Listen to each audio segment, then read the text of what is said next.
There is no way this lens, the new Viltrox 16mm 1.8, can be that good, especially at the price. There's no way. It's too cheap. It's got 15 elements and 12 groups. It's got high definition nano multi-layer coating. It's got a clickable aperture. It's got function buttons, including a button that'll blow your mind, by the way. It's got an autofocus switch. It's got USB-C for firmware upgrades. Yeah, all of this sounds really too good to be true. And you know what they say, when something is too good to be true? It generally is. 16mm 1.8 lenses don't really exist, especially at $549. Plus you get a bag. Viltrox little plush bag. Get a lens cap. You get a lens hood, which fits really well and tightly, as it should. So you're still thinking, there's no way this can be that good. There has to be something wrong with this lens. If you have the Sony ZV-E1, you are probably asking yourself one very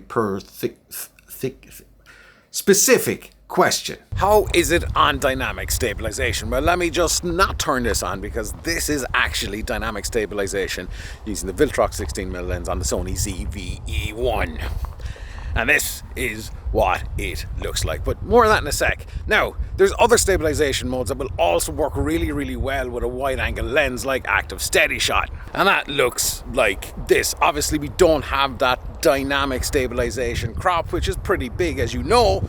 But this is what active steady shot looks like as the wind nearly blows me away. So yeah, it's good. It's not great. Stabilization of Sony cameras generally don't seem to be amazing, but wide angle lens gives you a little bit of scope if you want to put yourself through hell by stabilizing the whole thing in Sony's Catalyst browse, which, to be honest, is probably the best way to stabilize any Sony camera footage that's compatible, including the Sony ZV-E1. Now, this is obviously quite janky, but if we do this, we fix it in Catalyst browse, and with the wide angle lens, you do probably get the best of everything. But Catalyst browse is slow, it's clunky, and if you want to render out a whole load of clips, you got to pay Sony some money for the batch rendering love, which it's just too slow, I think. Now, dynamic stabilization. It works.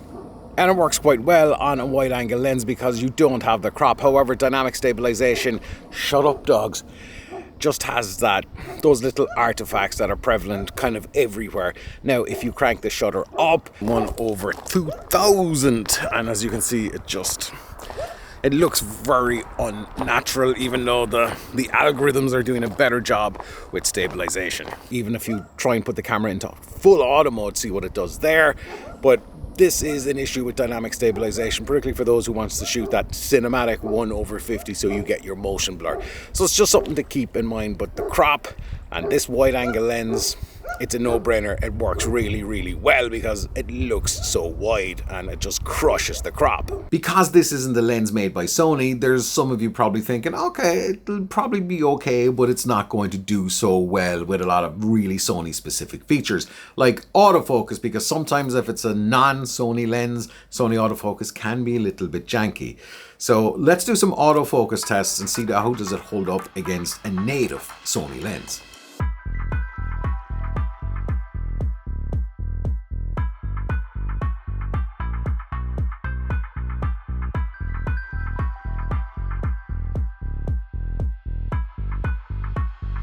Granted, there is a major downfall with this lens. In fact, actually, it's not just this Viltrox lens, it's any lens that's a wide angle lens like 16mm or even more wider than that.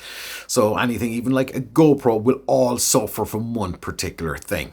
And that is distortion. So kind of depending on where you are in the frame, especially around the sides, my hands are like, I got big hands, but they ain't that big. Things just get a little bit distorted. It's not a huge deal breaker. So you can see my arms kind of going out to the side there. It's a bit like weird. But that aside, it's a small gripe. But that's just like not Viltrox issues. That's physics, science, MacGyver stuff, which happens with all wide angle lenses. The wider they are, the more distortion that they are. This Viltrox lens has something that I've never seen on a lens at this price point. This is the thing that just blows my mind. And for a lot of you, this might be something you have never seen before. And then you're like, oh, that's pretty damn cool, which I'm about to show you. But then it does one more thing on this lens, which will blow you away. This thing has an actual screen on the lens, a tiny little screen that if you look down you can see things like the aperture and the actual focal length, the depth, how far away something is, so you can see that, and we'll say 0.28, point whatever it is, and if you're putting the camera into manual focus and you're fiddling around, it just moves. It's not something that you would buy a lens specifically for, but until you have it, you never knew that, man, this is pretty damn handy. So you can really dial in the focus. But it's when you put this lens into manual that I think it's party piece, and something that I've never seen on a lens at this price point ever before. And even on lenses that are so much more expensive, this is something that will blow your mind.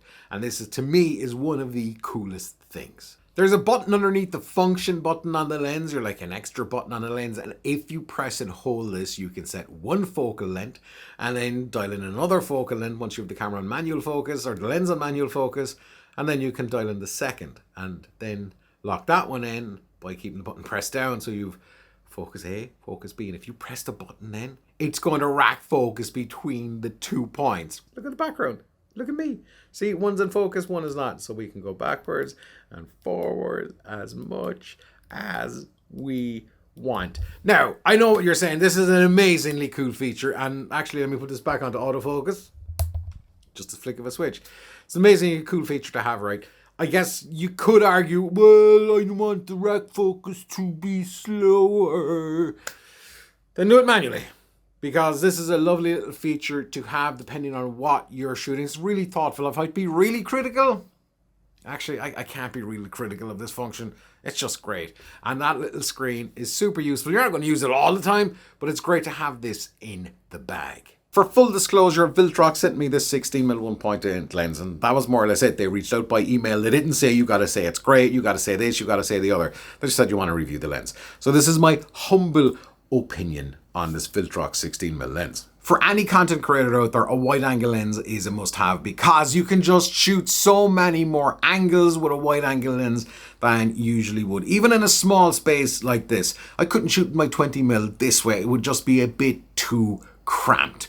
So that's one big plus. Now the other side here as well when it comes to this lens, and I know you're waiting for the it's still too good to be true. This thing is well built. This is a metal body. It feels like really, really solid. It's not a light lens. It's not a really overly heavy lens either. But for the price of less than $600, you're like, nah, it can't be this premium feeling. But it is. All the other lens things like sharpness, spiral distortion, chromatic aberration, they're all really, really good. For this price, you'll be like, there's no way these things can look so good, so clean, so nice at $549. It's still thinking, okay, there's got to be a catch, Vic. Is this lens too good to be true? Try as hard as I might, I genuinely cannot find fault with this lens. I really can't. At this price point, this is the best lens on the planet at this price point. A wide angle lens, 16mm 1.8. By the way, which is not an easy lens to manufacture, nor is it an easy lens to engineer. This is the only 16mm 1.8 that you're going to get out there. And safe to say, is this lens too good to be true from Viltrox? No. This thing is the real deal. If you're a content creator starting out, even if you're a seasoned pro, for the price point, it is an absolute no-brainer to have the Viltrox 16mm 1.8 in your bag. To be honest, from the Sony ZV-E1 perspective, moving forward, this lens will be permanently attached to it. It's just that good. It just works so well. I've left a link in the description for you guys to check it out if you want to find out a bit more info. Thanks to Viltrox for sending it. But this thing is phenomenal.